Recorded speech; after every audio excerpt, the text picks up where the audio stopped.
This call is now being recorded.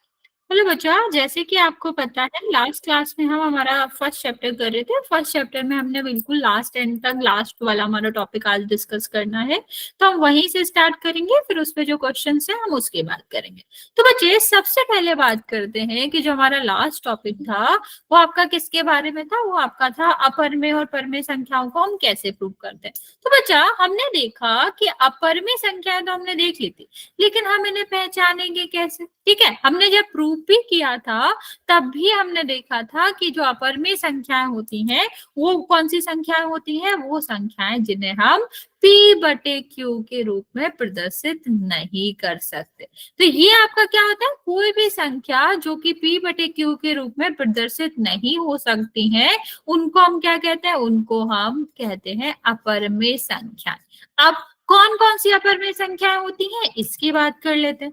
सबसे पहले हमने देखा था बच्चे, सबसे पहले हमने देखा था कि कोई भी संख्या जो कि वर्गमूल में है और अभाज्य संख्या है, या फिर एक ऐसी संख्या जो कि वर्गमूल के अंदर है लेकिन पूर्ण वर्ग नहीं है। ठीक है, कोई भी संख्या जो पूर्ण वर्ग नहीं होती है वो कौन सी संख्या होती है, वो आपकी अपरिमेय संख्या होती है। दूसरा हमने क्या देखा था बच्चा, दूसरा हमने देखा था कि जो हमारा पाई होता है वो भी आपका अपरिमेय संख्या होता है, लेकिन हमने नॉर्मली पढ़ रखा है कि पाई की वैल्यू तो 22/7 या फिर 3.15 होती है, 1/4 होती है। तो ये आपकी भले ही परमेय संख्या है, लेकिन जो पाई होता है बच्चा वो आपका क्या होता है, वो लगभग मान होता है। तो यहाँ पर हम क्या कह सकते हैं बच्चे कि ये जो पाई होता है, वर्गमूल वाली संख्याएं होती हैं, वो कैसी संख्या होती है, अपरिमेय संख्या होती है। नेक्स्ट अगर हम बात करें बच्चा कि मान लो जब भी आपको वर्गमूल के साथ संख्याएं दी गई हैं तो हम सीधा सीधा जज नहीं कर सकते कि ये परमेय संख्याएं हैं या फिर अपरिमेय संख्याएं। हमें करना क्या पड़ता है, हमें सबसे पहले इसको सॉल्व करना पड़ता है, क्योंकि हो सकता है वर्गमूल के अंदर पूर्ण वर्ग वाली संख्या हो जिसको हम सॉल्व करेंगे तो वो बाहर आ जाएगी, या फिर हमारा जो वर्गमूल का चिन्ह है वो हट जाएगा। तो अगर हट जाएगा तो फिर वो आपका अपरिमेय संख्या रहेगी ही नहीं, क्योंकि अगर ये हट गया तो आपका पूर्ण नंबर आ जाएगी, पूर्ण संख्या आ जाएगी, और पूर्ण संख्या कह लो या फिर परमेय संख्या कर लो एक ही बात होगा, क्योंकि परमेय संख्या में ही पूर्ण संख्या आती है। तो बच्चा जब भी आपको इस तरह के क्वेश्चन दिए जाए तो हमें करना क्या होता है, सबसे पहले हम इनको करेंगे अभाज्य गुणनखंड करेंगे, फिर देखेंगे क्या इनका वर्गमूल निकाला जा सकता है। तो हम 2 से भाग करेंगे तो कितना आ जाएगा, यहाँ पर 8, फिर 2 से करेंगे तो कितना आ जाएगा 4, फिर 2 से करोगे तो कितना आ जाएगा 2, और फिर 2 से करेंगे तो कितना आ जाएगा 1। मतलब 16 को हम लिख सकते हैं 2 गुणा 2 गुणा 2 गुणा 2। ये हमारा क्या था बच्चा, वर्गमूल के अंदर था तो वर्गमूल के अंदर ही रहेगा। लेकिन हम क्या समझते हैं बच्चे कि जब हमें यहाँ से देखना पड़ेगा, वर्गमूल हटाना पड़ेगा, तो वर्गमूल का मतलब हमें पता है 1/2 होता, मतलब दो जो संख्या, कोई भी संख्या जो 2 बार आ रही है उसको जब हम वर्गमूल से निकालेंगे तो वो 1 बार हो जाएगी। तो इसको हम क्या लिखेंगे 2, और ये भी आपका जोड़ा बन रहा है तो ये भी क्या हो जाएगा 2। तो आपका आंसर क्या आ गया बच्चा 4। अभी 4/1 तो क्या हो जाएगा, p/q के रूप में लिख पा रहे हैं, तो ये तो आपकी परमेय संख्या हो गई। तो क्या ये अपरमेय संख्या रही, नहीं रही, तो ये हमारी परमेय संख्या ही रहती है। चलो अगर हम यहाँ की बात करें तो हम यहाँ भी वही करेंगे कि 50 जो है सबसे पहले हम इसके क्या करते हैं, गुणनखंड करते हैं, तो कितना आ जाएगा 25, फिर 5 से करेंगे तो कितना आ जाएगा 5, और फिर 5 से करोगे तो कितना आ जाएगा 1। तो हम क्या लिख सकते हैं बच्चे, हम लिख सकते हैं कि 50 को 2 गुणा 5 गुणा 5 लिख लेंगे। नहीं बच्चा 5 नहीं आएगा, यहाँ देखो ये तो 2 बार आ रही है तो ये तो वर्गमूल के बाहर आ जाएगा, लेकिन क्या 2 आपका जोड़े में आ रहा है, क्या 2 2 बार आ रहा है, नहीं आ रहा है। तो इसका मतलब क्या हुआ बच्चा, इसका मतलब हुआ कि हमारा जो भी क्या है, जो भी वर्गमूल है वो हट नहीं पाएगा बच्चा, 25 भी नहीं आएगा, क्योंकि हमें तो क्या देखना है, युग्म देखना है ना। अगर युग्म आ रहा है तो वो हट जाएगा ना बच्चे। तो यहाँ हमारा कितना आ जाएगा, यहाँ हमारा आ जाएगा 5√2। ठीक है, हाँ बच्चा। तो 5√2 आ गया, तो आप क्या कह सकते हो, क्या हमने वर्गमूल हटा पाया? जहां हम सॉल्व करने के बाद भी वर्गमूल नहीं हटा पा रहे बच्चे, वो हमारा क्या कहलाता है, वो हमारी परमेय संख्या नहीं होती है, उसको हम क्या कहते हैं, अपरमेय क्या कहते हैं। यस बच्चा। अब नेक्स्ट बात करते हैं बच्चे, यहाँ पर अभी 7 के तो कोई गुणनखंड होते ही नहीं है, तो जिसके गुणनखंड ही नहीं है तो क्या वो वर्गमूल से बाहर आएगा? नहीं आएगा। और जब ये वर्गमूल से बाहर नहीं आएगा बच्चा, वर्गमूल हम नहीं, हाँ, तो ये क्या हो जाएगा, अपरमेय संख्या। यस बच्चा, कुछ कह रहे हो? ठीक है, तो अभी हम नहीं हटा पा रहे हैं, तो ये क्या हो जाता है, अपरमेय संख्या हो जाता है। अभी होता क्या है ना बच्चा, इसी क्वेश्चन को थोड़ा ना घुमा के पूछ लेते हैं। लाइक आपको दे देंगे कि बताओ ये 16 प्लस 9 जो है वो आपका परमेय संख्या है कि नहीं। ठीक है, ये तुम लोग बताओगे, मैं सिर्फ बताऊंगी कैसे सॉल्व करना है, तुम आंसर करोगे कि इसका आएगा क्या। ये ऐसे दे दे रहा, पूछा क्या ये परमेय संख्या है, दे दिया कि √2 + 5 दे रखा है, क्या ये परमेय संख्या है? नेक्स्ट हमारा दे रखा है 5√5। तो इस तरह के क्वेश्चन हमें देखने को मिल जाते हैं कि हमारा क्या दे रखा है, हमारा क्वेश्चन दे रखा है और उसको हमें बताना है क्या ये परमेय संख्याएं हैं क्या, और क्या ही, या कौन सी अपरमेय संख्या। तो बच्चा सबसे पहले हम स्टार्ट करते हैं पहले वाले से। सब लोग जल्दी से ट्राई करेंगे और बताएंगे पहली वाली जो संख्या है वो आपकी परमेय संख्या है या फिर नहीं है। तो कैसे करना होता है, सबसे पहले हम सॉल्व करेंगे। देखो, अगर हमारा रूट के अंदर प्लस और माइनस है तो हम सबसे पहले रूट के अंदर सॉल्व करेंगे, फिर ही आगे बताएंगे। क्यों बच्चा, नो क्यों? ट्राई करो, सॉल्व करो। पहले हम प्लस करेंगे, रूट के अंदर वाला प्लस पहले करेंगे। ठीक है, तो रूट के अंदर वाला प्लस करो, फिर हमारा क्या करेंगे, फिर हमारा रूट में सिंगल नंबर आ जाएगा। फिर हम देखेंगे क्या हम वर्गमूल हटा सकते हैं, क्या रूट का चिन्ह हटा सकते हैं। अगर हाँ तो परमेय संख्या होगी, अगर नहीं तो फिर परमेय संख्या नहीं होगी। ओके, बाकी बच्चे जल्दी से ट्राई करेंगे।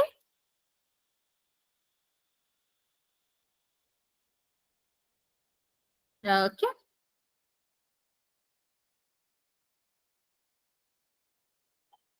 ठीक है।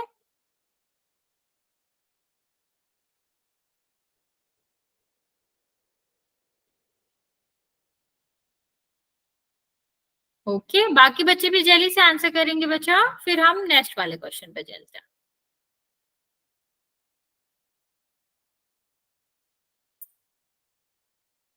और बच्चे हमेशा याद रखना, परमेय अपरमेय संख्या जब पूछी जाए तो हम बिना सॉल्व करे किसी का आंसर दे ही नहीं सकते, क्योंकि कभी कभी क्वेश्चन ना बहुत ही ऐसा हो जाता है कि तुम्हें देखने से कुछ और लग रहा है बट आंसर उसका कुछ और ही होगा। जैसे यहाँ पर देखो, 16 और 9, जिसको हम जब प्लस करेंगे तो ये कितना हो जाएगा, 25।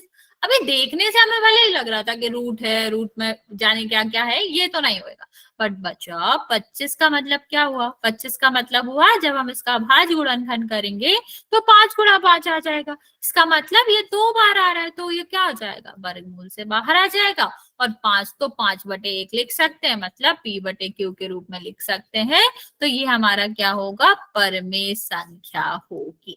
ठीक है, तो हम कभी भी सिर्फ और सिर्फ देख के नहीं बता सकते हैं कि कौन सी संख्या परमेय होगी और कौन सी नहीं होगी। चलो इसका आंसर बताओ, यस और नो, ये परमेय है या फिर अपरमेय है। सबसे पहले सॉल्व कर, √7, √7 तो नहीं है बच्चा, यहाँ हमने √7 कहाँ ले रखा है। मैम ये नहीं है। ट्राई करो, क्यों नहीं है, क्यों नहीं है, सॉल्व तो करो। मम्मी नीचे वाली √2 + 5। नहीं, पर मैंने ऊपर वाला पूछा ना बच्चे, सेकंड वाला, कौन सा मैम?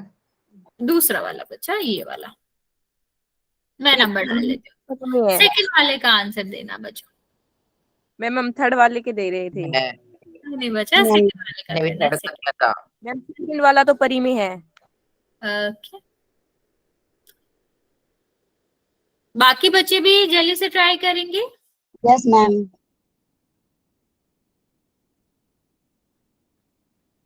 25 आंसर आएगा ma'am. Very good. Yes ma'am, 25 ही आएगा। ओके, देखते हैं क्या आएगा। सबसे पहले हमें पता ही है √25 का तो अभी हमें याद होगा कि यही आएगा ऊपर वाला 5 गुणा 5, और इनका क्या हो जाएगा, ये बाहर आ जाएंगे 5 आ जाएंगे, तो 5 पहले से था। √25 को लिखेंगे तो बच्चे जब दो नंबर एक साथ लिखे होते हैं इसका मतलब वो गुणा में, तो कितना आ जाएगा 25। 25 को 25/1 लिख सकते हैं, तो जिसको हम P/Q के रूप में लिख सकते हैं वो कैसी हो जाएगी, परमेय संख्या हो जाएगी। अभी चलो इसका आंसर दो कि ये परमेय है कि नहीं है। नहीं है मैम। ओके, बाकी बच्चा ट्राई करो। ओके, बच्चा ट्राई करेंगे कि मैसेज में आंसर करें। ए का मतलब अच्छा अपर में, ओके ओके समझ गए। ओके,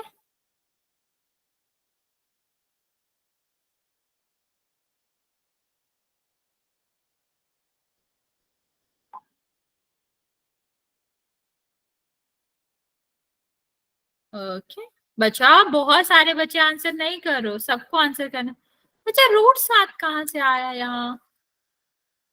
देखो यहाँ पर आपका क्या हो जाएगा, इसका आंसर हो जाएगा कि अपर में। बच्चे एक चीज और याद रखेंगे कि अगर हम किसी भी अपर में संख्या में, √2 है अभाज्य संख्या, ठीक है, यहाँ पर √3 है, √5 है, अगर हम किसी भी अपर में और परमेय संख्या में, सॉरी अपर में संख्या में हम अगर कुछ भी परमेय संख्या जोड़ दें या फिर अपर में संख्या जोड़ दें या घटा दें, तब भी जो पूरा का पूरा नंबर होता है वो हमारा अपर में ही रहता है। ये सिर्फ और सिर्फ किसके लिए है बच्चा, ये सिर्फ और सिर्फ जोड़ और घटाने के लिए। अगर हमारा कुछ भी अपर में संख्या है उसमें से हम कुछ परमेय संख्या घटा दें जोड़ दें, उसका आंसर हमेशा क्या आएगा, उसका आंसर हमेशा अपर में ही आएगा। तो हमने यहाँ पर देखा, यहाँ पर 5 आपका क्या है, 5 आपका अपर में है, ठीक है, √5 का तो रूट हट नहीं सकता, तो ये तो अपर में। अपर में हम परमेय में से अपर में घटा रहे, तो यहाँ भी आपका क्या हो जाएगा, चाहे हम घटा दें चाहे जोड़ दें उससे कोई फर्क नहीं पड़ता, वो हमेशा ही अपर में रहता है। चलो लास्ट वाला सॉल्व करो, फिर हम एक क्वेश्चन करते हैं, फिर हम आपको आगे समझाते पर में। हैं। ओके, बाकी बचा सॉल्व करो लास्ट वाला और बताओ कि अपर में है या फिर पर में है। मैं आंसर भी बताऊं?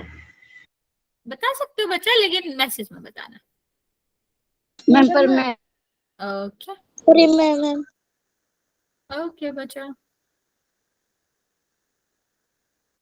ओके ओके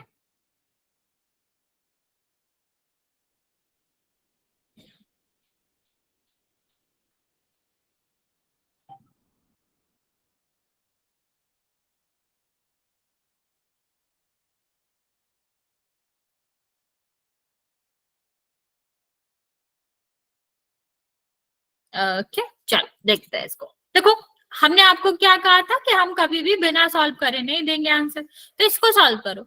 ये हमारा क्या है, 16/4, तो ये 4 से भाग कर देंगे, कितने बार जाएगा 16 में, 4 बार, तो वर्गमूल 4 है। इसका हम अभाज्य गुणनखंड करेंगे तो क्या आएगा, 2 × 2, तो अभी 2 बार आ रहा है तो ये क्या हो जाएगा, वर्गमूल से बाहर आ जाएगा, तो 2/1 आपका क्या आ जाएगा, 2 आपका ये आप कह सकते हो कि 2 आया इसको सॉल्व करने पर, इसीलिए ये परमेय संख्या है। ठीक है, इतना समझ आया बच्चे?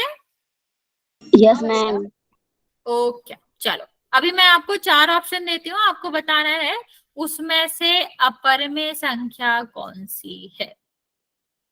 36, 21 और 16, बताओ इन चारों में से अपरमेय संख्या कौन सी है। भले ही यहाँ सारे वर्गमूल में है बचा, लेकिन आपको क्या करना है, आपको सॉल्व करना है पहले और फिर हमें बताना, इसके बाद हम चलेंगे पोल में क्वेश्चन करने। Okay okay okay ma'am B. Okay बच्चा, वेरी गुड बच्चा। बाकी बच्चा जिसने आंसर नहीं किया है जल्दी से कर दो।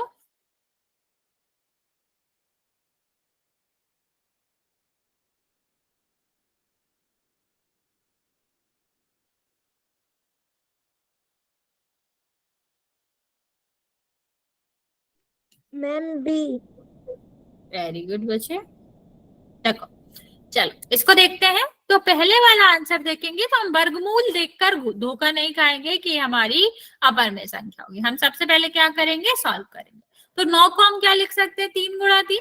तो ये 2 बार आ रहा है, 2 बार आ रहा है तो ये बाहर आ जाएगा। 3/1 p/q के रूप में हो गया, तो पर में ही होगा। अब इसको देखते हैं 36 का हम क्या करेंगे, वर्ग, यहाँ पर हम इसके अभाज्य गुणनखंड करेंगे।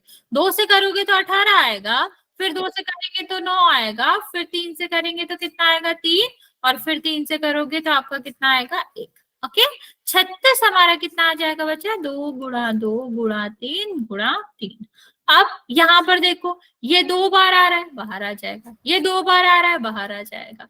दोनों का गुणा करेंगे तो 6 आ जाएगा। तो अभी 6/1 p/q पर में संख्या हो गई है। तो ठीक है, अब यहाँ देखते हैं, इस वाले को सॉल्व करेंगे। तो इसको करेंगे तो 2 से भाग देंगे, 8 आ जाएगा।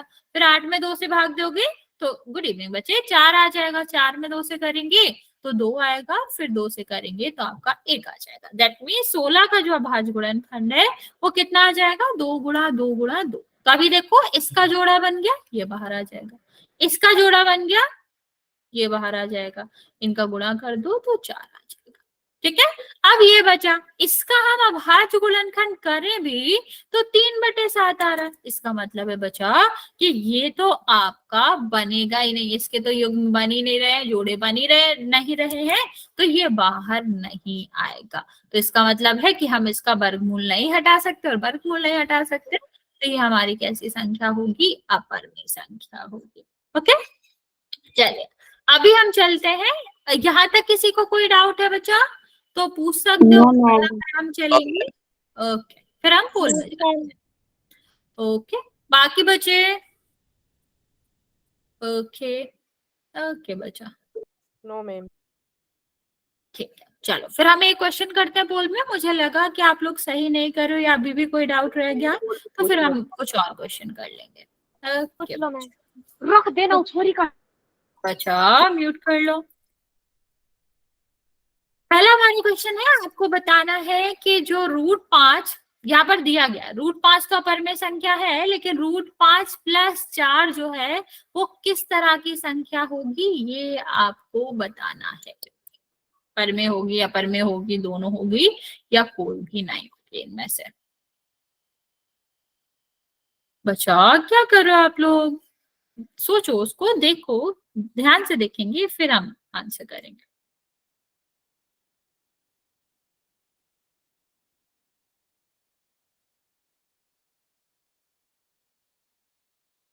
बच्चा पूरा बताना है। √5 + 4, 4 अकेला नहीं है, तो ऐसा मत समझना कि कुछ अकेला है। √5 + 4 है आंसर क्वेश्चन में।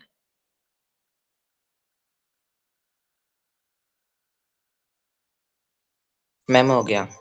ओके,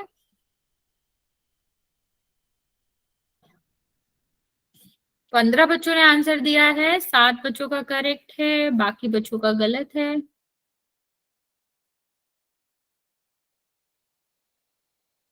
10 बच्चे बचे हुए हैं, बच्चे जल्दी से आंसर कर देंगे।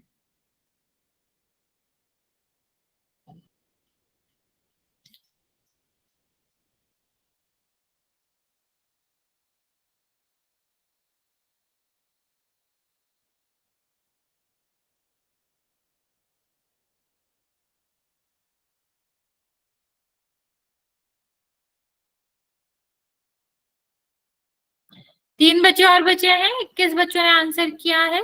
10 बच्चों का करेक्ट है, 11 बच्चों का गलत है, बाकी बच्चे जल्दी से आंसर करेंगे।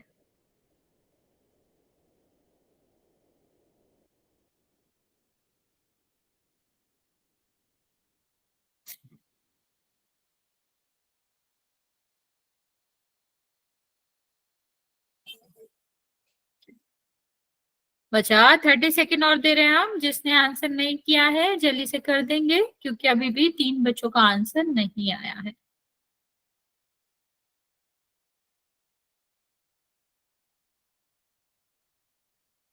ओके, चलिए काउंट करना स्टार्ट करते हैं हम बच्चे। जिसने नहीं करा है वो जल्दी से कर देगा। 5 4 3 2 और 1। 21 बच्चों ने आंसर किया है, जिसमें से आपका 10 बच्चों का करेक्ट था, 11 बच्चों का गलत था। बच्चे अभी मैंने आपको बताया था कि अगर आप शायद इस चीज में नहीं, ये नहीं है, आप शायद ये धोखा खा गए कि ये पूरे पे तो है ही नहीं ना बच्चा, ये सिर्फ 5 पे है। ठीक है, ये सिर्फ और सिर्फ 5 पे ही है। तो जब हम किसी भी अपरमेय संख्या में परमेय संख्या को जोड़ते हैं, किसी भी अपरमेय संख्या में परमेय संख्या को जोड़ते हैं, तो वो अपरमेय ही रहती है, वो परमेय नहीं बनते। जैसे अगर हम √2 में रूट टू में 2 जोड़ दें, या फिर √2 में 5 को ऐड कर दें, ठीक, तो ये सारी की सारी जो संख्या रहेंगी, इवन हम इसको घटा भी दें, तो जो भी संख्या रहेंगी बच्चा, वो हमेशा ही कैसी रहेंगी, हमेशा ही अपरमेय रहेंगी। ये परमेय संख्याएं नहीं होती। ठीक है, परमेय संख्या जब होता बच्चा ये क्वेश्चन, जब हम इस तरह लिखते, जब हमारा पूरे पे होता, तो 5 और 4 कितना हो जाता, 9 हो जाता, तो ये √9 लिख देते, फिर इसका जरूर हम 3 लिख सकते थे, तो ये हमारा परमेय होता। ठीक है, तो हो सकता है आपको कंफ्यूजन हो गया, लेकिन बच्चा वो पूरे पे नहीं था। अगर इस तरह से लिखा है या फिर सिर्फ इस तरह से साइन बना है, तो इसका मतलब होता है कि सिर्फ और सिर्फ 5 पे ही है, 4 पर है ही नहीं। तो अभी यहाँ पर वही कंडीशन थी कि हम अपरमेय संख्या में क्या कर रहे थे, एक परमेय संख्या को जोड़ रहे थे, और इस कंडीशन में हमारी जो संख्या बनती है वो कैसी बनती है, अपरमेय ही बनती है, वो कभी भी परमेय नहीं आती। इतनी बात समझ आए बच्चा, जिसने भी गलती करी थी? Yes ma'am. सिर्फ 5 पे था, और जब हम परमेय और अपरमेय संख्या को जोड़ते हैं तो वो सिर्फ और सिर्फ अपरमेय संख्या। यस बच्चे, एक और क्वेश्चन करते हैं और फिर नेक्स्ट टॉपिक पे चलते हैं। ओके बच्चे,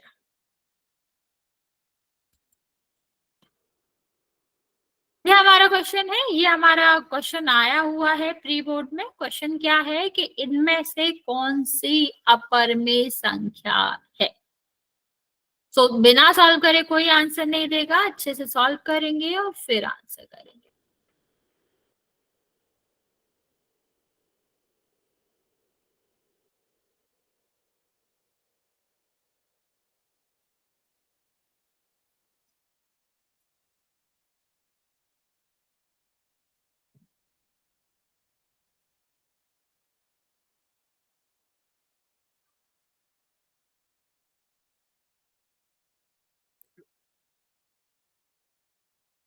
अच्छा, मैं रिपीट करती हूँ, क्वेश्चन में दिया गया है कि आपको अपरमेय संख्या बतानी है, फिर भी आप गलत, एक दो बच्चे गलत करें, बाकी बच्चे सही करो, लेकिन एक दो बच्चे गलत कर रहे हैं, तो थोड़ा सा देख के करेंगे कि हमें अपरमेय संख्या ढूंढनी है। और ये बहुत इंपॉर्टेंट है एग्जाम के हिसाब से भी, क्योंकि नॉर्मली जो एमसीक्यूज आते हैं उनमें ये क्वेश्चंस आ जाते हैं आपके।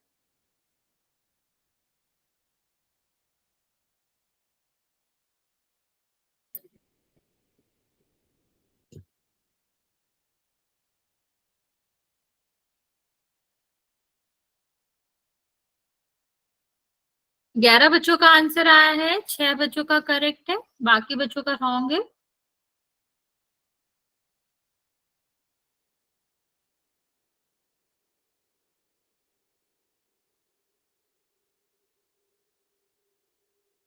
Okay, very good.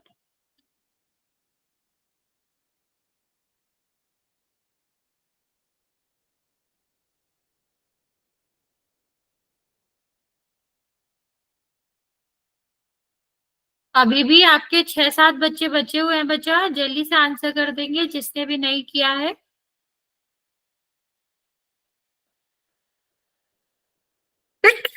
सॉरी, 16 बच्चों का आंसर आया है, 11 बच्चों का करेक्ट है, बाकी बच्चों का रॉन्ग।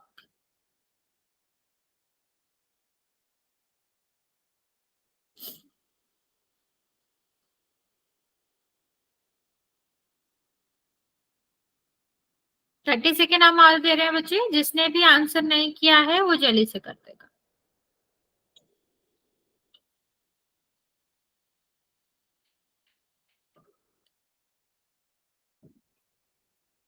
Very good. अभी भी 7 बच्चे बचे हुए बच्चे।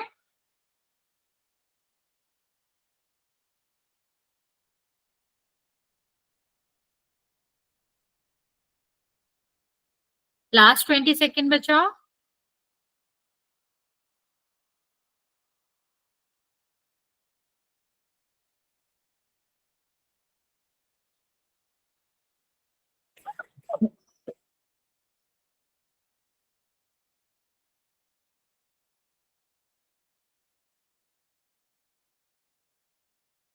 बच्चे अभी भी 5-6 बच्चों ने आंसर नहीं किया है। जल्दी से कर दो इसको सॉल्व करके। बट वेरी गुड, इसमें आप लोगों ने काफी बच्चों ने सही किया है। 19 बच्चों ने अभी तक आंसर किया है, जिसमें से 13 बच्चों का बिल्कुल करेक्ट है। बाकी जो बच्चे बचे हुए, बचा कैमरा ऑफ कर लो। बाकी जो बच्चे बचे हुए हैं जल्दी से आंसर कर देंगे। मैं आपको लास्ट 20 सेकेंड दे रही हूँ, फिर मैं काउंट करना स्टार्ट करूंगी। तो जिसने भी नहीं किया है वो जल्दी से कर देगा।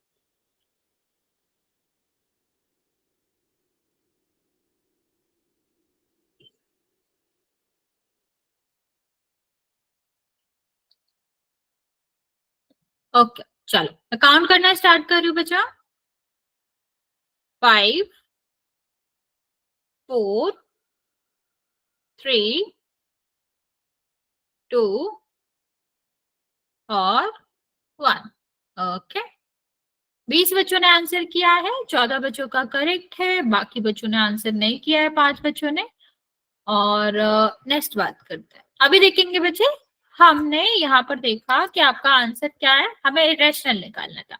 इरेशनल का मतलब हमने अभी आपको बताया था कि जब हम किसी भी परमेय संख्या को अपरमेय संख्या में जोड़ते हैं तो आपका आंसर क्या आता है, तो वो हमारा अपरमेय संख्या ही रहता है। तो पहले वाले को, पहला तो ये तरीका था। दूसरा हमारा ये भी था कि सॉल्व करके देख लेते हैं। यहाँ देखो, ये 2 4 है ना बच्चा, इसको सॉल्व करेंगे तो क्या आएगा, 2 गुणा 2, 2 बार आ रहा है तो बाहर आ जाएगा, तो 2 गुणा 2 हो जाएगा, तो 4 आ जाएगा। ओके, यहाँ देखो, यहाँ हमने लिखा होता तो ये कितना हो जाता, 3 गुणा 3, तो कितना आ जाएगा, 3 बाहर आ जाएगा। ठीक है, तो ये भी परमेय संख्या हो गई। यहाँ नीचे वाली संख्या में आपको कंफ्यूजन हो सकता था, तो ये देखो 4 है ना बच्चा, इसका तो वर्गमूल हट के हमारा 2 आ जाएगा, तो ये मिलके 4 बन गया।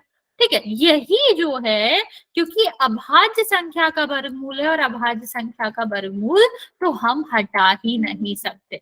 तो ऑफकोर्स आपका आंसर क्या होना चाहिए था, सी आंसर होना चाहिए था, ये वाला आंसर होना चाहिए था। ओके चलो, अभी हम नेक्स्ट बात आपको बताते हैं। मान लो मैंने कहा कि एक क्वेश्चन, 2 संख्याएं दी गई हैं अपने गुणनखंड के रूप में। कहा गया, चलो मान लो नॉर्मली हमने कहा कि 21 दे रखा है और 28 दे रखा है। आपको बताना है कि ये 2 संख्याएं किसी एक कॉमन संख्या से, क्या हम इनके बारे में कह सकते हैं, क्या हम किस संख्या से ये दोनों किसी एक कॉमन संख्या से विभाजित हो रही है। बताओ, अगर मैं तुमसे कहूं कि अगर हमें 2 संख्या 21 और 28 जो है उनके बारे में बताना है कि ये किस कॉमन संख्या से विभाजित हो रही है, तो आपका आंसर क्या आएगा, जल्दी से ट्राई करो। किस कॉमन संख्या से विभाजित है? ओके, बच्चा मैसेज करेंगे जल्दी से, क्योंकि मुझे आवाज आ नहीं रही आपकी क्लियर। 7। ओके वेरी गुड, बिल्कुल आप कह सकते हैं कि ये दोनों जो हैं वो किससे विभाजित है, 7 से। अभी चलो, यहाँ तो ठीक था, छोटी छोटी संख्याएं थी, तो हमने सीधा सीधा पता कर लिया कि 7 के बारे में ये भी आता है और ये भी आता है। ठीक है, अब मान लो तो हमारा सीधा आंसर कितना हो जाएगा, 7। अभी आपको 2 संख्याएं दी गई है, एक आपका 98 दिया गया है और एक आपका दिया गया है क्या, 136। और कहा गया है कि बताओ, सेम क्वेश्चन, किसी कौन सी ऐसी कॉमन संख्या सबसे बड़ी, ठीक है, सबसे बड़ी संख्या आपको बतानी है, सबसे बड़ी कॉमन की इन संख्याओं को विभाजित करेगी। नहीं, 13 से तो होंगे नहीं बच्चा, सबसे बड़ी होनी चाहिए और जो इसको विभाजित कर दे, कॉमन भी हो, सबसे बड़ी भी हो और ऐसी संख्या से विभाजित हो।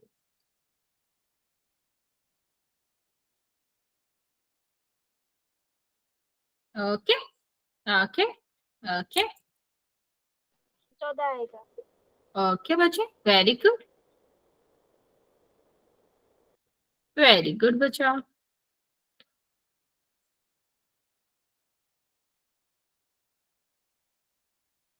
बाकी बच्चा जल्दी से ट्राई करो इसका आंसर। यस मैम 14 आएगा। हाँ बच्चा 14 आएगा, करेक्ट है आपका आंसर।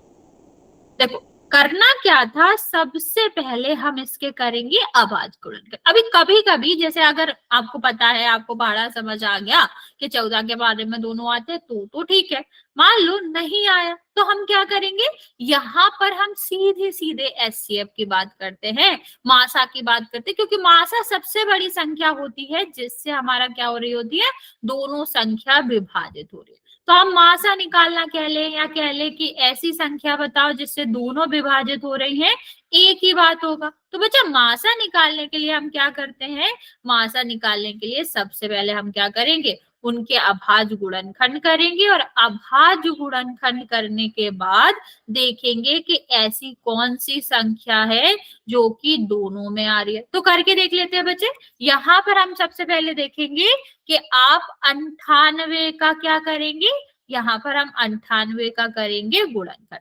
तो बच्चा सबसे पहले सबसे छोटी अभाज्य संख्या क्या होती है, सबसे छोटी अभाज्य संख्या आपकी 2 होती है, तो 2 से विभाजित करेंगे। बच्चा जब हम 2 से विभाजित करेंगे तो आपका कितना आ जाएगा, ये 2 से विभाजित करोगे तो यहाँ पर 49 आ जाएगा। फिर अभी 2 से तो होगा नहीं, 3 से होगा नहीं, 5 से होगा नहीं, तो 7 से करेंगे तो कितना आ जाएगा 7, और यहाँ पर कितना आ जाएगा 1। ठीक है, ये हमारा हो गया। नेक्स्ट हम देखते हैं बच्चा 98। स्क्रीन फ्रीज हो गई।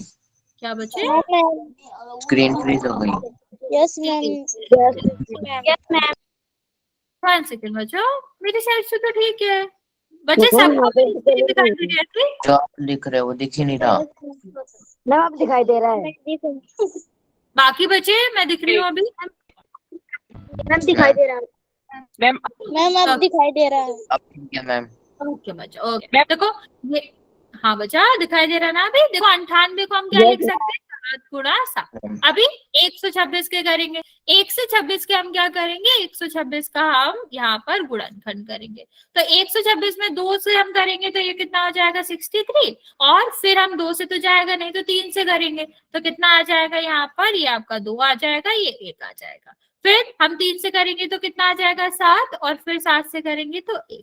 मतलब हम यहीं पे लिख लेते हैं कि 98 हमारा कितना हो गया, ये हो गया। और हमारा नेक्स्ट अगर हम बात करें 126 की, तो 126 क्या हो गया, 2 गुणा 3 गुणा 3 गुणा 7। ठीक है, अब यहाँ पर आप कह सकते हो कि इन दोनों में क्या कॉमन दिख रहा है, एक तो 2 दोनों में आ रहा है, एक तो 7 दोनों में आ रहा है, तो दोनों ही कॉमन है। एचसीएफ निकालना कह लो या कह लो सबसे बड़ी संख्या जिससे विभाजित हो रहे हैं, बात एक ही है। डेफिनेशन एचसीएफ की यही होती है। तो यहाँ पर कितना आ जाएगा बच्चा, 14। तो अभी यहाँ पर आप क्या कह सकते हो कि सबसे बड़ी संख्या 14 है जिससे ये विभाजित हो सकती है। अब मान लो संख्या ना दी जाए और कहा जाए 14 mn जो है वो हमारा लिखा हुआ है यहाँ पर 14, और यहाँ पर लिखा हुआ है AB।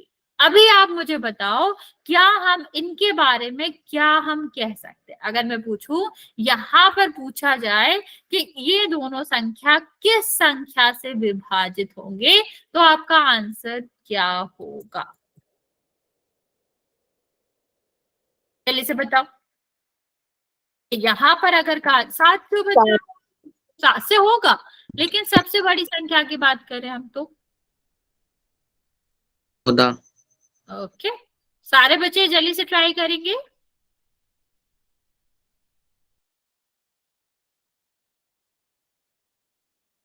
तो यहाँ पर भी हमें यही देखना है कि ये किससे डिवाइड हो रहा है, मतलब दोनों में क्या आ रहा है। ठीक है, वो संख्या जो दोनों में आ रही है। अभी देखो दोनों चीजें देखनी पड़ती हैं, चर और अचर हमें दोनों देखना पड़ेगा। तो ये आपका दिख रहा है कि चर तो कोई सेम है नहीं, एक में mn है एक में ab है, लेकिन आप यहाँ पर देखोगे जो अचर है जो संख्या है वहां पर आपको भले ही कुछ दिख जाएगा जो कि कॉमन है, और वो नंबर क्या है जो कॉमन है बच्चा? 14। तो यहाँ पर आपका आंसर क्या आ जाएगा बच्चा? यहाँ पर भी आपका जो आंसर है वो आपका कितना हो जाएगा? 14 हो जाएगा। ठीक है, मान लो इसी तरह क्वेश्चन दिया गया है कि 21 AB स्क्वायर, और दूसरा हमें दे रखा है कि आपका 1 सेकेंड 35, और यहाँ पर C और D दे रखा है। ठीक है, अभी बताओ यहाँ पर कौन सी संख्या होगी जिससे ये दोनों संख्याएं विभाजित होंगी? जल्दी से ट्राई करेंगे और आंसर बताएंगे, बोल मतलब। Okay, very good. देखो तरीका वही है जो हमने संख्याओं के लिए किया था, यहाँ पर हम बिना संख्याओं की कर रहे हैं, लेकिन हमारा बदलेगा कुछ नहीं, करना हमें वही है कि हम सबसे पहले क्या करेंगे, सबसे पहले हम उसको गुणनखंड करेंगे, और गुणनखंड करने के बाद देखेंगे कि कौन सी संख्या हमारा एचसीएफ आ रही है, कौन सी संख्या है जो दोनों में आ रही है, वही हमारा क्या हो जाएगा, वही हमारा आंसर हो जाएगा। तो इस केस में आप क्या कह सकते हो बच्चा? इस केस में कह सकते हो कि हमारा ये क्या लिख जाएगा, 7 गुणा 3 AB स्क्वायर, और ये क्या लिख जाएगा, 7 गुणा 5 CD स्क्वायर। तो अभी देखो ये दोनों तो अलग अलग है, तो यहाँ तो हमें स्ट्रेस लेना नहीं है, यहाँ तो हमें सोचना नहीं है, सिर्फ हमें यहाँ देखना है संख्या का। तो दोनों में 7 आ रहा है, तो यहाँ पर हमारा आंसर क्या आ जाएगा, 7 आ जाएगा। यस बच्चा, हिमांशु कुछ कहना चाह रहे हो? इतनी बात समझ आए बच्चे? Yes ma'am. ओके, किसी को कोई डाउट हो इसमें तो पूछ सकते हो, वरना फिर हम चलते हैं पोल में। ओके बच्चे, मैम पोल में पूछ लो। मैम एक बार दोबारा से रिपीट कर दो। ओके बच्चा, ओके बच्चे ध्यान से सुनो, क्या मैंने कहा, हमने कहा कि हमें ये बताना है कि हमें दो संख्याएं दी गई हैं। जैसे बच्चे पहले म्यूट करेंगे, ध्यान से सुनेंगे। दो संख्याएं दी गई हैं, हमें बताना है कि ये किस संख्या से विभाजित हो सकती है, इनके बारे में हम विभाजन के बारे में क्या कह सकते हैं। तो बच्चा एक संख्या है 14 गुणा M गुणा N। देखो अभी हमने अभाज्य गुणनखंड पढ़े, वहां पर संख्या होती तो गुणा के रूप में ही थी ना बच्चा, तो यहाँ पर भी तो आपका गुणा ही है। क्या लिख सकते हैं, 2 गुणा 7 गुणा M गुणा N। ठीक है, और यहाँ पर हम यही लिख सकते हैं 2 गुणा 7 गुणा M गुणा N। अब हमें देखना है कौन सा जो इनका गुणनखंड है वो सेम है। तो हमें दिख रहा है कि 2 दोनों में आ रहा है, तो हमने 2 लिख लिया। 7 दोनों में आ रहा है, तो ये लिख लिया। तो मतलब 14 हमारी वो संख्या है जो कि दोनों में आ रही है, दोनों संख्याएं इनसे विभाजित हो सकती है, 14 से विभाजित हो सकते हैं। सेम अगर हम दूसरे वाले क्वेश्चन के लिए कहें बच्चा, तो हमें वहां भी ऐसे ही करना है कि 3 गुणा 7 AB स्क्वायर आपका है, और मतलब 21 को हमने 3 गुणा 7 लिख लिया, और 35 को हमने क्या लिख लिया, 7 गुणा 5 गुणा C और गुणा D स्क्वायर। तो बच्चे C D इसमें आ रहा है, A और B इसमें आ रहा है, तो उसमें तो कुछ कॉमन नहीं है। कॉमन सिर्फ और सिर्फ किसमें है, संख्या में, कि दोनों में 7 आ रहा है गुणनखंड में। तो बस यही हमारा आंसर हो जाएगा, इसके साथ से दोनों संख्या कर सकते हैं। ओके बच्चे, अभी समझ आया? ओके चलो फिर हम एक क्वेश्चन करते हैं बच्चे। हमारा क्वेश्चन क्या है, यहाँ पर आपको बताना है कि अगर A बराबर CA मतलब 7C स्क्वायर हो, और जो B है वो 7M स्क्वायर हो, तो आपको बताना है हम A और B के बारे में क्या कह सकते हैं।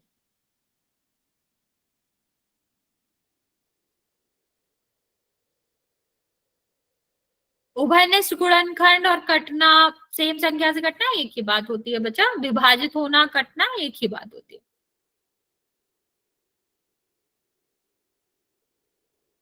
Okay,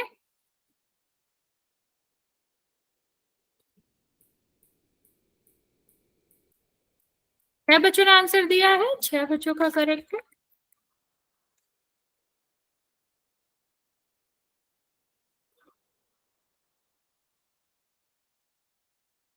very good.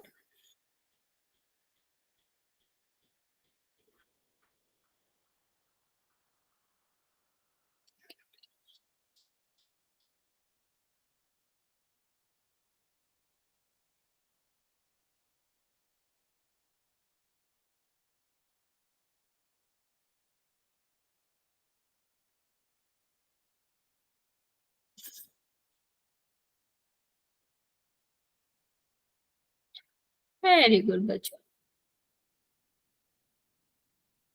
12 बच्चों ने आंसर दिया है, सबका करेक्ट है बच्चे।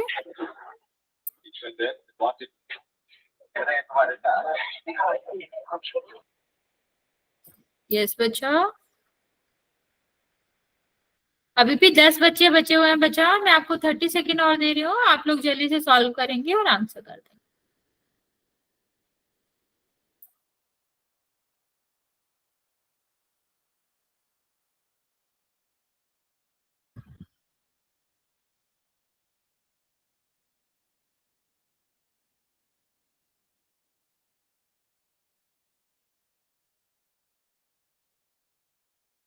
Okay, very good. 18 बच्चों ने आंसर किया है, 15 बच्चों का करेक्ट है, और अभी बाकी 6 बच्चे बचे हुए हैं।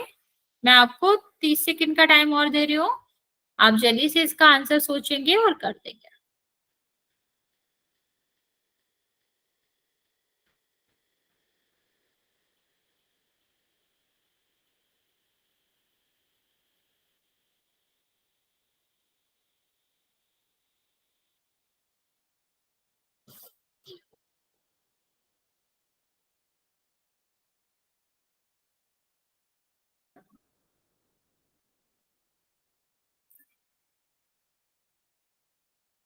ओके, चलिए लास्ट 5 सेकंड बचा, फिर मैं काउंट करना स्टार्ट कर रही हूँ।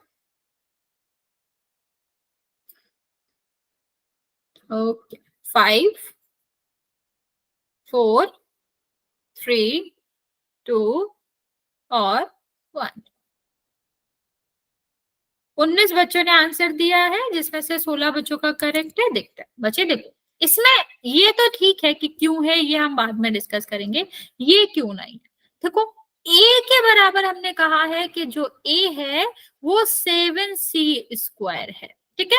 हमें ये नहीं पता कि सी क्या है। हमने पढ़ा था, जब हमने डेफिनेशन पढ़ी थी चर अचर की, तो हमने पढ़ा था कि जो अचर होता है उसकी वैल्यू तो हमें पता है, लेकिन चर की वैल्यू पता ही नहीं है क्या हो सकती है। चर की वैल्यू हो सकती है ए हो, मतलब 1 हो, 2 हो, 3 हो, 5 हो, तो हमें कैसे पता कि जो c² होगा वो 7 से विभाजित है। अगर c की वैल्यू ही 2 हुई तो ये क्या हो जाएगा, 2 का स्क्वायर हो जाएगा। तो क्या ये 7 से विभाजित होगा? नहीं। तो हम ये कह ही नहीं सकते कि ये 7 से विभाजित होगा, ठीक है। सेम हमारा क्या होता है, इस वाले के लिए होता है कि हमारा जो आपका क्या है, सेकंड वाला है, कहा गया है m जो है वो 7 से विभाजित है। तो अब m के लिए भी यही है, m आपका क्या है, अचर है। अभी अचर के बारे में हम पता ही नहीं है कि क्या कर सकते हैं क्या नहीं कर सकते, कौन सी वैल्यू वो ले सकता है। सॉरी, चर है, चर तो कोई भी वैल्यू ले सकता है, 1 से लेकर अनंत तक कोई भी वैल्यू ले सकता है। तो अभी वो 7 का गुणज होगा कि नहीं होगा वो हमें तो पता नहीं है, तो हमारा ये भी हमें पता नहीं है, तो हम ये भी नहीं कर सकते। हाँ, यहाँ पर हम ये जरूर कह सकते हैं कि ये 7 इसमें भी 7 आ रहा है और इसमें भी 7 आ रहा है, मतलब 7 इनका एचसीएफ होगा, ठीक है। या कह लो 7 एचसीएफ भी नहीं हो सकता है कि m और c² में कुछ और कॉमन हो जाए, लेकिन आप ये पक्का कह सकते हो कि ये 7 से तो कट ही सकता है, मतलब इनका जो भी माइनस गुणनखंड है वो 7 तो होगा ही। तो हाँ, ये वाला करेक्ट है आपका, सी वाला जो है वो करेक्ट है। अभी ये वाला ऑप्शन तो होता ही नहीं। बच्चे मैं आपको एक और चीज बताती हूँ एग्जाम के लिए, सबसे पहले ट्राई किया करो आंसर मिल जाए, क्योंकि अगर एग्जामिनर ने पेपर डिफिकल्ट नहीं बनाया होगा तो वो ट्राई करता है कि उपर्युक्त में से आंसर ना आए। जब आपको लगे कि अब कोई और आंसर आ ही नहीं रहा, बहुत कम चांसेस होते हैं आपके कि आंसर वो आपको ABCD में से कुछ भी ना दे और ऐसा आंसर दे उपर्युक्त में से कुछ नहीं, तो ट्राई करा करो कि हम पहले वाले आंसर्स को दोबारा चेक कर ले। अगर तुम्हें लगता है कि तुम्हारा आंसर कुछ और आया है और यहाँ पर कुछ और है तो एक बार रीचेक किया करो, ठीक है। डायरेक्ट आंसर डी मत दिया करो, या उपर्युक्त में से कुछ भी नहीं वाला आंसर देने से पहले एक बार रीचेक करेंगे, हो सकता है हमारी गलती हो। जब पेपर डिफिकल्ट सेट करता है एग्जामिनर तभी ही ऐसे ऑप्शन देता है, ताकि वो आपको कंफ्यूज कर सके कि आपका जो आंसर है वो है वो अलग है, ठीक है। अदरवाइज नहीं देता है, तो एक बार चेक कर लिया करो जब भी आपके साथ ऐसी कंडीशन हो। चलिए, एक दो क्वेश्चन बचे हम और कर लेते हैं जो कि हमारे लास्ट ईयर आए हुए हैं। एक सेकेंड वेट करेंगे और हम एक क्वेश्चन करते हैं। यस बच्चा, कुछ कहना चाह रहे हो? पहला हमारा क्वेश्चन है, हमने लास्ट क्लास में ही पढ़ा था कि किस तरह से हमने एचसीएफ और एलसीएम में रिलेशन पढ़ा था। तो आपको ये सॉल्व करना है और बताना है एलसीएम इसमें से क्या आएगा। क्वेश्चन सबको दिख रहा है कि यदि 306 और 657 में का जो एचसीएफ है वो 9 है, तो एलसीएम बताओ। इसको सॉल्व करेंगे और इसका आंसर हम पोल में करेंगे। ये लास्ट ईयर का आया हुआ क्वेश्चन है बच्चा, इंपॉर्टेंट क्वेश्चन है, तो कोई भी ऐसे आंसर नहीं करेगा मैसेज में, सब बच्चे पोल में करेंगे। मैं आपको 2 मिनट देती हूँ, सॉल्व कर लेंगे। मैं हिंट दे देती हूँ, अभी हमने परसों ही पढ़ा था ना कि एलसीएम और एचसीएफ और उनके नंबर में क्या संबंध होता है।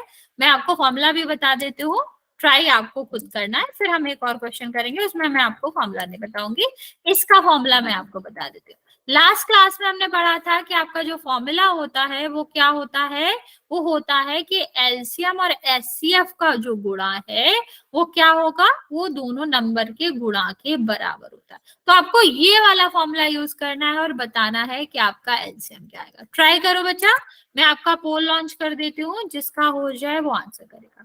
ये क्वेश्चन इंपॉर्टेंट है बच्चे, तो कोई भी ऐसा नहीं करेगा कि सॉल्व ना करे, क्योंकि लास्ट ईयर्स आए हुए क्वेश्चंस है। यस बच्चा, दीपेश की आईडी से जो बच्चा बचे कुछ पूछना चाह रहे हो, हैंड रेज करा है आपने।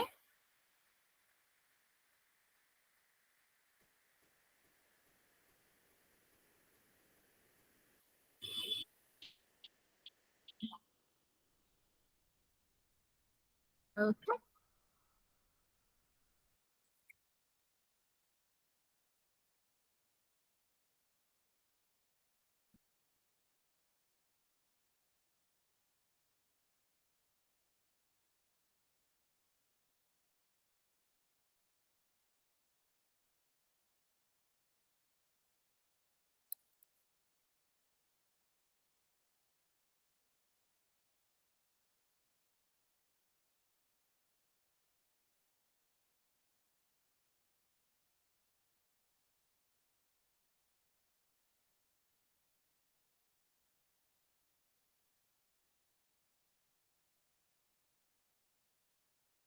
Okay, very good. 5 बच्चों ने आंसर किया है, 4 बच्चों का करेक्ट है।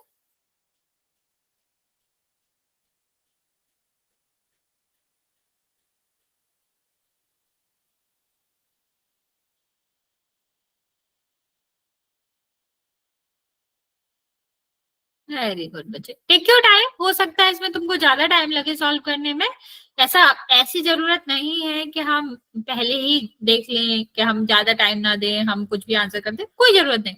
आराम से टाइम लो, सॉल्व करो, फिर आंसर करो। ओके,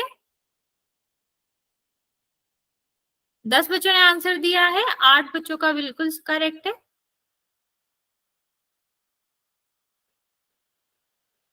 अभी भी आधे से ज्यादा बच्चे बचे हुए हैं।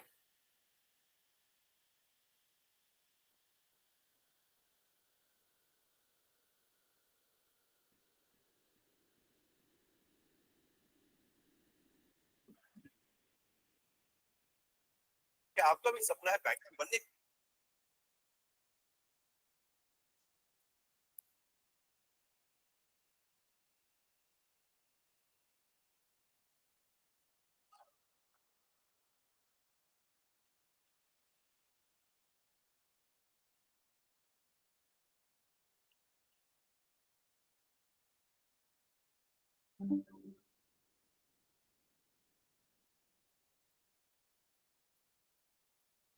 अच्छा, अभी भी आधे बच्चों का ही आंसर आया है।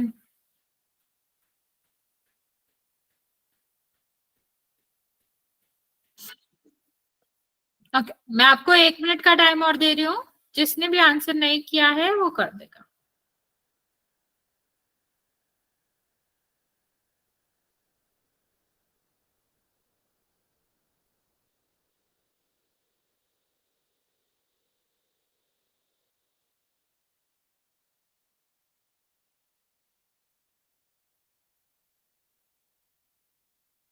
अभी भी 9 बच्चों का आंसर नहीं आया बच्चे।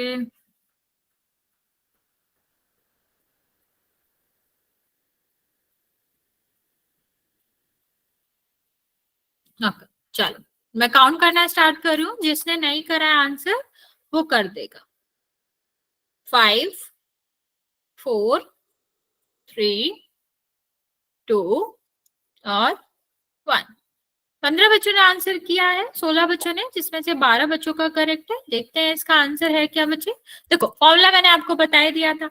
एचसीएफ हमारा दिया गया है, कितना है 9 है, और एलसीएम हमको निकालना है। संख्याएं हमें दी ही गई है। संख्या आपकी क्या है 306, और यहाँ पर कितना है आपका ये वाली, यहाँ पर आपका दिया गया। अभी हमें क्या करना है, एलसीएम लेना है। अभी एलसीएम तो ठीक है यहाँ रहने देंगे, इस नंबर को दूसरी तरफ भेज देंगे। तो कितना हो जाएगा 306, और ये कितना हो जाएगा 657। और इसको हमें, क्योंकि जो आपका 9 था वहां किस में था, मल्टीप्लाई में था, यहाँ करेंगे तो किस में हो जाएगा, ये आपका हो जाएगा डिवाइड। अब हम क्या करेंगे, अब हम जल्दी से इसको डिवाइड कर देंगे। तो इसको डिवाइड करो तो क्या हो जाएगा, ये आपका हो जाएगा ये 9 7 63, और ये आपका कितना आ जाएगा। तो आपका बचा क्या है, ये आपका 306, और 306 में हमें 73 का गुणा करना है। तो बच्चे 73 का गुणा अगर हम 6 में करेंगे तो हमारा कितना आ जाएगा 18, एक हासिल आएगी, और सचंग 42 और 43 आ जाएगा। तो 8 हमारा यहाँ आ गया, 3 हमारा 0 की जगह आ जाएगा, 4 हमारा हासिल बचेगा।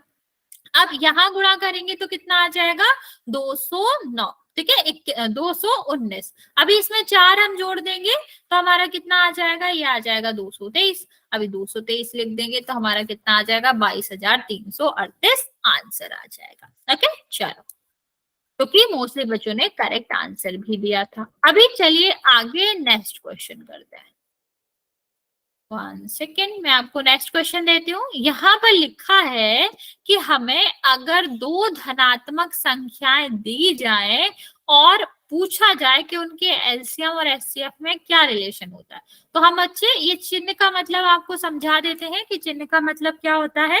ये वाला जो चिन्ह बच्चे, ये वाला जो चिन्ह है जिसकी तरफ होता है उसको बड़ा माना जाता है। लाइक मैंने लिखा ए और चिन्ह लगाया बी, इसका मतलब है ए और बी में से ए बड़ा, जिसकी तरफ इसका मुंह खुलता है उसको बड़ा मानते। तो हम इसको पढ़ेंगे कैसे, ये पढ़ेंगे ए बड़ा है बी से, ठीक है। अगर हमारा ऐसे लिखा है कि बी और इस तरह का साइन लगा, जिस तरह मुंह खुल रहा है बच्चे, जिस तरफ इसका मुंह खुल रहा है, 2 डंडे हैं, वो आपका बड़ा होता है। तो यहाँ पर आप क्या कहोगे कि सी बड़ा है बी से। अभी क्वेश्चन ट्राई करो, सोचो इसका क्या आएगा। 2 संख्याएं, कोई भी 2 संख्याएं हमने ले रखी है और कहा गया है कि बताओ उनमें से क्या होगा, उनमें से उनका एलसीएम बड़ा होता है एचसीएफ से या फिर एचसीएफ बड़ा होता है एलसीएम से, ये आपको बताना है। ट्राई करो, गलत हो जाएगा मैं समझाऊंगी, कोई दिक्कत नहीं है।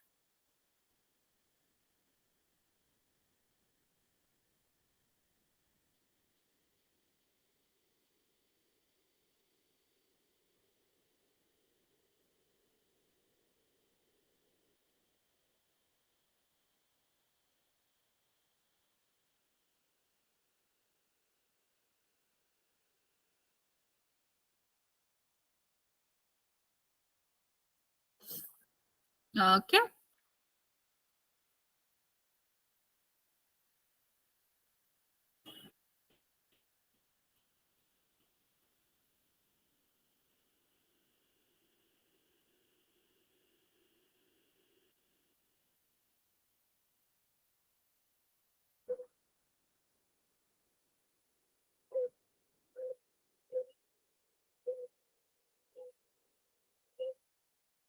ठीक है, 4 बच्चों का सही है, 6 बच्चों का गलत है, बाकी बच्चे जल्दी से आंसर कर देंगे।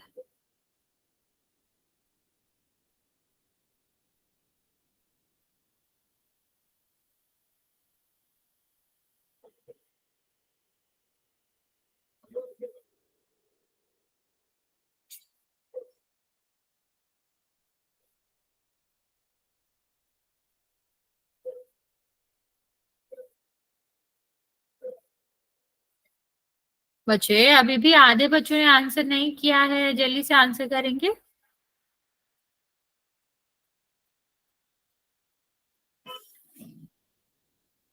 मैं आपको लास्ट 30 सेकेंड दे रही हूँ, फिर हम आपको बताएंगे इसका आंसर क्या है।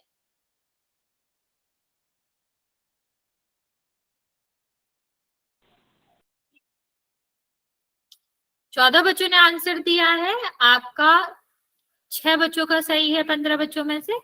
बाकी बच्चे जल्दी से आंसर कर देंगे।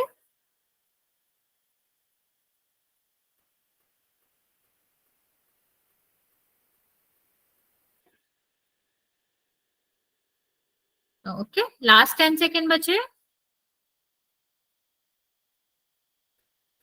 चलिए काउंट करना स्टार्ट कर रहे हैं।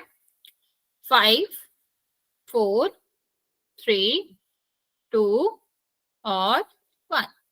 15 बच्चों ने आंसर किया है, जिसमें से 6 बच्चों का सही है, बाकी बच्चों का गलत है। बचा जाएगा कोई नहीं, इसको समझ के जाएंगे। हाँ बच्चा, कुछ पूछना चाह रहे हो? देखो, अगर इस क्वेश्चन को हम ध्यान से समझे, क्या कहा गया है इस क्वेश्चन में? बच्चा कुछ कहना चाह रहे हो तो बोल सकते हो।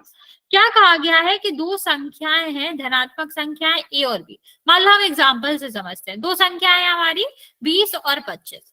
इनका एलसीएम और एचसीएफ क्या होगा? जब हमें समझ ना आया करे ना बच्चे कि क्या करना है, कैसे करना है, संख्या भी नहीं दी गई, तो कोई भी संख्या मान लिया करो। यहाँ पर हम मान लेते हैं 20 और 25 और इनका निकालते हैं एलसीएम और एचसीएफ। देख लेंगे क्या बड़ा होता है, एचसीएफ बड़ा होता है, एलसीएम बड़ा होता है, उस हिसाब से देख लेंगे। तो बच्चे सबसे पहले हम इसके करते हैं गुणनखंड। तो 20 के करेंगे तो कितना आ जाएगा? 2 गुणा 2 गुणा 5। और 25 के करेंगे तो कितना आ जाएगा? 5 गुणा 5। ये क्या आ गया? 2 की घात 2 गुणा 5 आ जाएगा। ये हमारा क्या आ जाएगा? 5 की घात 2। ठीक है। अब हमारा क्या होता है बच्चा? जो एचसीएफ होता है वो होता है वो संख्या जो दोनों में आ रही है। तो 5 दोनों में आ रही है और इसका छोटा वावर लेंगे, मतलब 1 लेंगे, तो 5 हमारा एचसीएफ आ गया। अब एलसीएम की बात करते हैं बच्चा। एलसीएम में जो इतनी भी अभाज्य संख्याएं आती हैं वो आता है और इनके बड़े पावर्स आते हैं। तो 2 यहाँ पर आ गया, 2 यहाँ पर आ गया, तो ये कितना हो जाएगा? 4 और 25, मतलब 100 हो गया। अभी एलसीएम हमारा 100 आया, एचसीएफ हमारा 5 आया, तो कौन सी संख्या बड़ी होगी? आपको 100 बड़ी होगा ना बच्चा। ये सिर्फ इसी के लिए नहीं है, ये सबके लिए ही है बच्चा कि जब दो धनात्मक संख्याओं का एलसीएम और एचसीएफ निकाला जाता है तो एलसीएम हमेशा बड़ा होता है एचसीएफ से, जो कि हम देख भी पा रहे हैं। यहाँ पर 100 है और यहाँ पर 5 है, तो 100 हमेशा बड़ा ही होगा 5 से। तो इसीलिए हमारा क्या होगा? वो वाला आपका आंसर होगा। ओके बच्चे, फिर आज यहाँ तक ही रहने देते हैं, नेक्स्ट क्लास में इससे आगे कंटिन्यू करेंगे। ओके बच्चे, गुड नाइट। किसी को कोई डाउट है बच्चा तो पूछ सकते हो।